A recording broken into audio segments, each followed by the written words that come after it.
Assembly సెక్రటేరియట్కు CM వచ్చిపోయే సమయంలో traffic సమస్యలు తలెత్తకుండా చర్యలు తీసుకుంటున్నామన్నారు హైదరాబాద్ సిపి కొత్తకోట శ్రీనివాసరెడ్డి.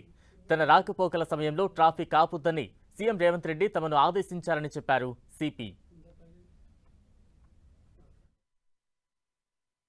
నేను అనుకోవడం ఏంటంటే నా ఒపీనియన్ ప్రకారము సెక్రటేరియట్కి రెగ్యులర్గా ముఖ్యమంత్రి గారు, గౌరవ ముఖ్యమంత్రి గారు, గౌరవ మంత్రులు రావడంతో ఖచ్చితంగా ఇప్పుడు అక్కడ కూడా సందర్శకుల తాకిడి వల్ల ఈ చుట్టుపక్కల అసెంబ్లీ కానీ సెక్రటేరియట్ కానీ ఈ తర్వాత మినిస్టర్లు వాళ్ళు వచ్చే రోడ్ నుంచి ఇక్కడికి సెక్రటేరియట్కి వచ్చే రోడ్లు కానీ కొద్దిగా ఖచ్చితంగా ఎక్కువ మనకు అక్కడక్కడ చోకింగ్ అనేది కనపడతా ఉంది.